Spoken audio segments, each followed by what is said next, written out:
The Chicago White Sox have been hitting a lot of home runs lately and have seen corresponding success. Despite the recent power surge, the Sox failed to hit a home run on Tuesday night in the land of offense, Coors Field. However, the White Sox relied on pitching in a season-high 4 double plays to beat the Rockies 2-1. How good was Michael Kopech, and just how slow was Yasmani Grandal? You are Locked On White Sox, your daily Chicago White Sox podcast. Part of the Locked On Podcast Network, your team every day.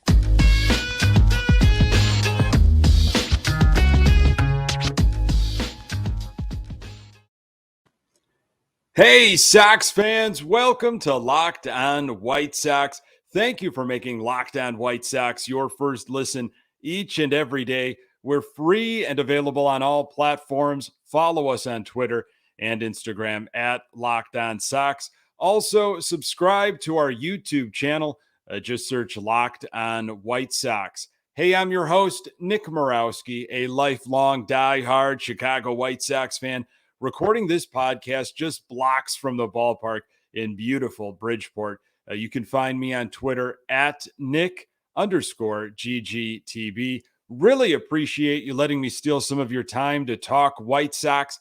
Locked On White Sox is part of the Locked On Podcast Network, your team every day. The MLB trade deadline is fast approaching. Lots of White Sox rumors to discuss.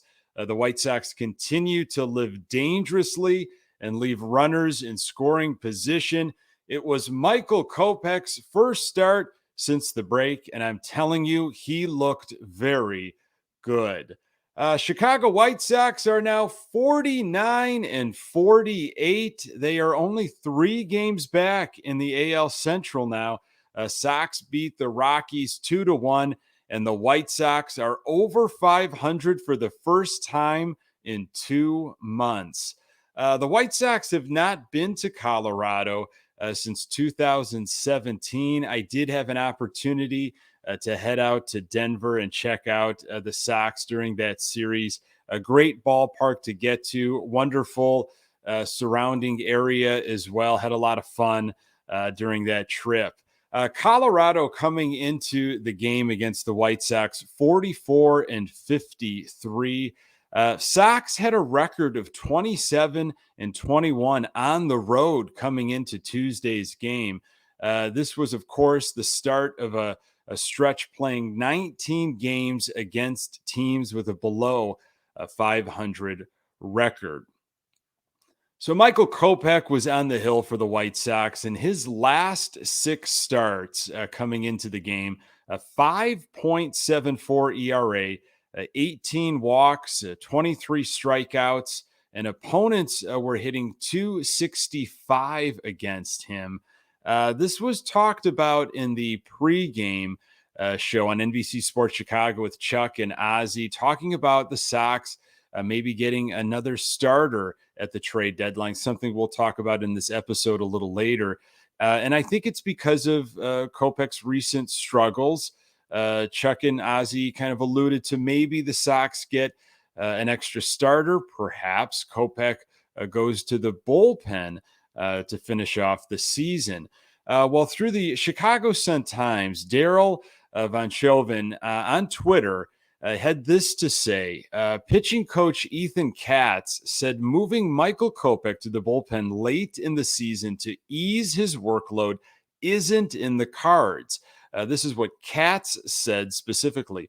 No, it's nothing we've discussed.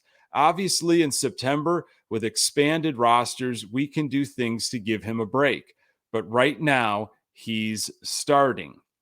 The Colorado Rockies put just about every left-handed hitter they had in the lineup. Let's go first inning right away. Struck out Charlie Blackmon on 7 pitches, and then he got a ground out. Walked Chris Bryant. I actually completely forgot Chris Bryant was on the Colorado Rockies. I don't know about you. And then Michael Kopech got a pop out to end the inning. 20 pitches in the first inning for Kopech. Shaky command in the second inning, back-to-back walks with 1 out. There was an infield single, so you've got the bases loaded. Kopech's at 40 pitches at this point, and he was able to get the double play to get out of the jam. Double play was a theme throughout the game. Third inning, was able to get 2 outs with only throwing 8 pitches, and then Chris Bryant again with a 2-out hit. Then a comebacker to Kopech, and he gets out of it after 3 innings. Kopech threw 53 pitches, only gave up 2 hits, 3 walks, only 2 strikeouts, and 0 runs. Fourth inning seemed to really settle in during this inning, worked around an infield single. Fifth inning came out with 69 pitches on the arm. Charlie Blackmon with a shot down the right field line, and he did not think twice about testing Andrew Vaughn's arm. We discussed in the previous episode, teams will be constantly testing and running on Gavin Sheets' arm. The scouting report is out. Teams will be running on Andrew Vaughn, Gavin Sheets, and Charlie Blackmon. I mean, he didn't even hesitate when rounding first and got into second. There was another single after that, puts runners on the corners with 1 out for Chris Bryant. Kopech was at 82 pitches at this point in the 5th inning. There was a shot of Jose Ruiz warming up in the bullpen, and Kopech gets Bryant to hit into an inning-ending double play. Again, there you go, that theme with the double play and defense. 6th inning, Kopech comes out for the 6th inning. Steve Stone, a little surprised about this. He was throwing 95 miles per hour in the 6th inning. He gave up a 1-out hit, and that was too much for Tony La Russa. La Russa pulls him after 91 pitches. Very nice outing for Michael Kopech, much needed. Jimmy Lambert comes in to finish off the inning, immediately gets a double play. It was the 3rd of the night at that point. Kopech's final line, 5 1/3 innings pitched, 6 hits, 0 earned runs, 3 walks, 4 strikeouts. Kopech's ERA sits at 3.16, and again, he threw 91 pitches. 7th inning, Kelly got a quick first out and then allowed a couple runners on. Then the 4th double play of the game for the White Sox, and it started with Jose Abreu. Graveman had the 8th, and then Hendriks had the 9th, and that was a little shaky, gave up a leadoff home run. There were some runners on as well, but he was able to get the job done. Can't say enough about Michael Kopech. Much needed for the confidence, I would say.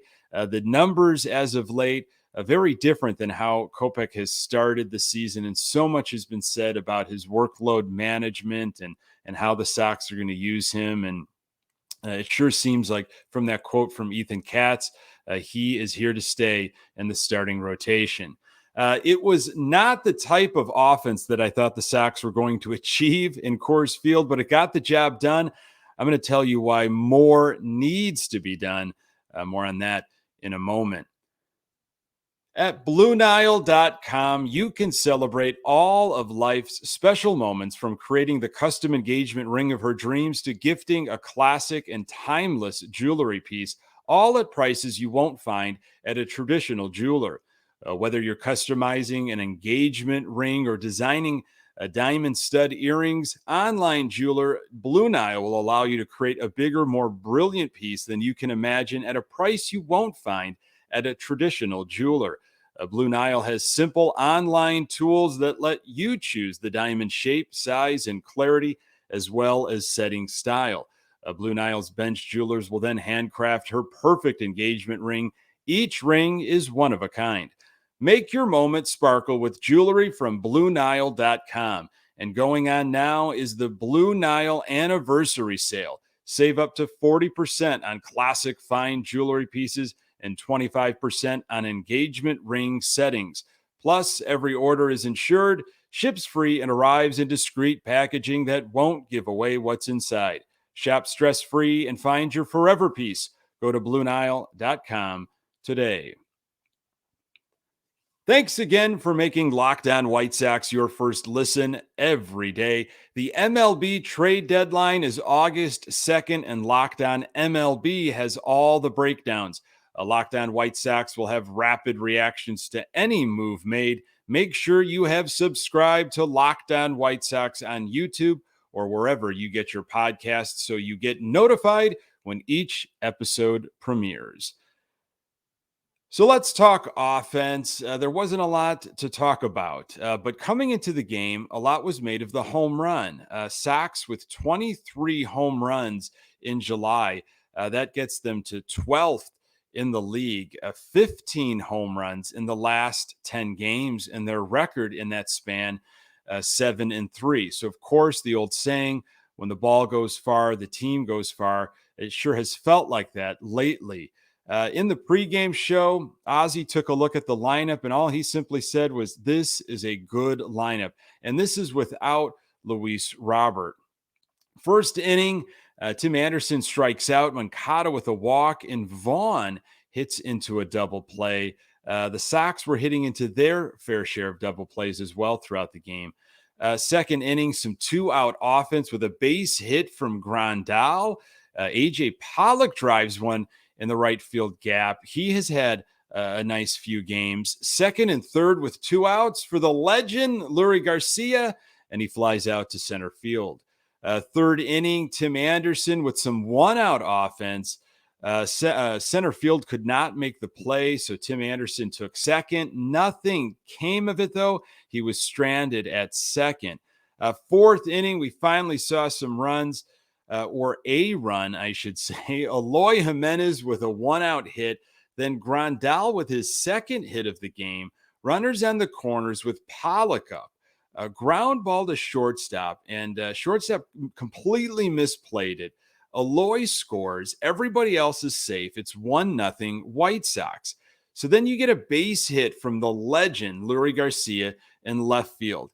And Yasmani Grandal could not score from second base. And that tells you something, because if Super Joe McEwing is not going to send you there's a problem. You are definitely slow. And I'm sorry, but Yasmani Grandal's speed definitely cost the Sox some runs.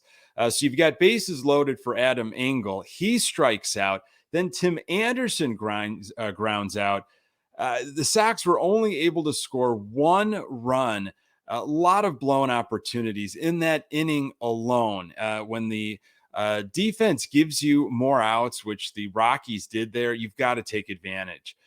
Fifth inning, Moncada led things off with an infield single. Then Andrew Vaughn hits into his second double play of the game. Then Abreu strikes out, swinging at a pitch in the dirt. When it's going bad for Abreu, it feels like every single pitch is in the dirt that he's swinging at. You just had a bad feeling, I would say, at least I did, after that inning. Like, you're letting the Colorado Rockies in their park, a lot of offenses scored. You're letting them hang around. You're not taking advantage. It felt off. Sixth inning for the Sox, Grandal with his third hit of the game. That's a good sign. But, of course, Sox can't do anything with it. Seventh inning, Adam Engel with a leadoff single. He stole second base. Tim Anderson lined out. Moncada with an RBI double to right field. Another good game offensively from Moncada. And he played some great defense as well. Some outstanding plays at third. Sox go up 2-0. Colorado's bullpen has been problematic. Was hoping that the Sox would take advantage of it more. Sox have two on with one out in the seventh. Abreu hits into a double play. The Sox could just not capitalize in situations. Nothing in the eighth. And then in the ninth inning, Alex Colomé comes in to pitch for Colorado, and the Sox could not get anything there. Sox final offensive line, 2 runs, 9 hits, 3 walks, 10 strikeouts. Sox had 3 doubles, 0 home runs, and were 2 for 10 with runners in scoring position. That has definitely got to change a Wednesday afternoon. I don't know, maybe it's a day thing. Maybe the baseballs will be flying out but I don't know if a 2-1 game is going to hold up for a second day in a row. The trade deadline is almost here, and rumors are flying. You've heard some of these. I'm going to tell you who the White Sox might be after. More on that in a moment. BetOnline.net is the fastest and easiest way to check in on all your betting needs. Find your favorite sports and events at the #1 online source for odds, lines, and games. Find reviews and news of every league, including Major League Baseball, NFL, NBA, NHL, combat sports, esports, and even golf. BetOnline continues to be the top online resource for all your sports wagering information, from live in-game betting, scores, and podcasts that they have you covered. Head to BetOnline today or use your mobile device to learn more about the action happening today. BetOnline, where the game starts. Lots of rumors flying around social media, especially Tuesday, and it's going to be that way for a while with the trade deadline. August 2nd coming up fast. Of course, you've got the Juan Soto stuff, Ian Happ, Jose Quintana. Got to give something up to get something. You've got to find the right partner.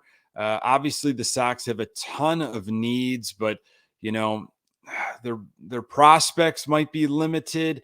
It's tricky to trade off of the current roster. What are you going to do?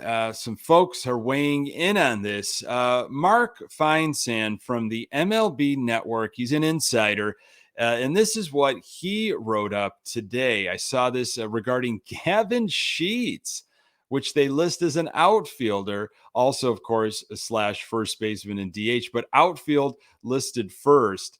Gavin Sheets under club control through at least 2027, and this was the write-up here. Chicago is in a tricky spot as its 30th ranked farm system has only one top 100 prospect. That's Colson Montgomery, and top pitching prospect Vera is close to untouchable. The White Sox are also unlikely to trade much off of the big league roster, though Sheets could be a candidate thanks to a glut of outfielders and his years of club control. I think that's very generous. It's a very generous write-up on Gavin Sheets. I don't think Gavin Sheets alone is going to get you much at all. You are going to have to package him up with a bunch of other players. I thought possibly Oakland would be interested a while ago, especially when that Frankie Montas stuff was going around. This was almost before the season. But I don't know. We'll see. I don't see a path for Gavin Sheets with us. I really hope they don't continue to push him out there just because he can run into something and hit one over the fence every now and then. He is such a liability in the outfield, and I don't see him playing much first base or DH with especially when everybody gets healthy. So we'll see on that. Jim Bowden, the Athletic, called the White Sox buyers. And he said this, the White Sox are having discussions with teams about many of the available premium players from Soto to Castillo. And they're also interested in free agent outfielder Michael Conforto. Of course, he had that shoulder injury that we found out. One of the reasons why, of course, he wasn't picked up by anybody during the offseason. He is a Scott Boras client. Sox are 4 games back. Well, they're 3 games back now in the division and are all in on trying to return to the playoffs. They are also targeting bullpen help, says Bowden, and upgrades at second base and right field. You got to chuckle when you see that second base and right field. I feel like the White Sox have been trying to upgrade at those positions for the last 5 years. So again, lots of rumors surrounding Ian Happ, Jack Peterson even, and that the Sox are interested in Miami Marlins second baseman. Could you package players up at this point? You have to, right? Jake Berger, Gavin Sheets, Montgomery. Some guys I think are untouchable. Last year, of course, the big deal was Cody Hoyer and Nick Madrigal for Craig Kimbrell. We all know how that worked out. So this is going to be you're going to be on your phone quite a bit, I would say, if you're glued into this over the next several days. There's going to be a lot of rumors and things flying around. There was a nice article in Tuesday's Chicago Tribune from Lamont Pope just about the deadline and what players had to say, as well as Rick Hahn. This is what Yasmani Grandal said about this time of year. It is always a power boost when you make a move, no matter whether you're on a winning team or a losing team. When you make a move, it shows trust in the team. It shows trust in the ability the players have, and all they're trying to do is help us out to get to where we want to be. This is a fun time in baseball. And here's Rick Hahn and everything that he has had to say recently. I think every team in baseball, whether they're in it or not, never feels like they have enough pitching. We're certainly not immune to that, primarily in the bullpen. Obviously, reliever Aaron Bummer has been absent for a while with a left lat strain. He's starting to make some progress, and we do project him to return at some point, but that's not guaranteed. So I would say bullpen's probably the most obvious need. If there's a chance to add to it and get better, we'll look at it, Hahn said. We're going to say no to anything that could potentially, we're not going to say no to anything that could potentially make us better. Hahn acknowledged that offensive and defensive performances at second base and right field haven't quite been what we would hope, said Hahn.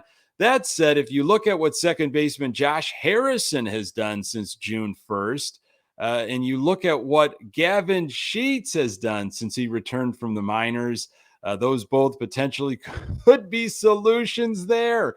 We'll have to wait and see. Oh, my goodness. I can't even get through these quotes. I can't believe Hahn is saying this, but then I kind of can. Hahn goes on here to say, if we find the right deal for a player we think is impactful, we are going to want to pull the trigger when it's available to us and not wait around. That's an interesting strategy. Hahn said, take that bird in the hand versus the two in the bush. With that said, with more teams being in it, the added playoff spots, a lot of these decisions might come down to the deadline so teams know exactly where they sit. We've had a bunch of conversations and we've got a bunch of different ideas, Hahn said. You've got a lot of teams in it right now. So the so-called true sellers are a little bit limited, and what they have may not exactly align with what we need. But it will be a fun week from the standpoint of playing different ideas, and hopefully we find a way to make this team better.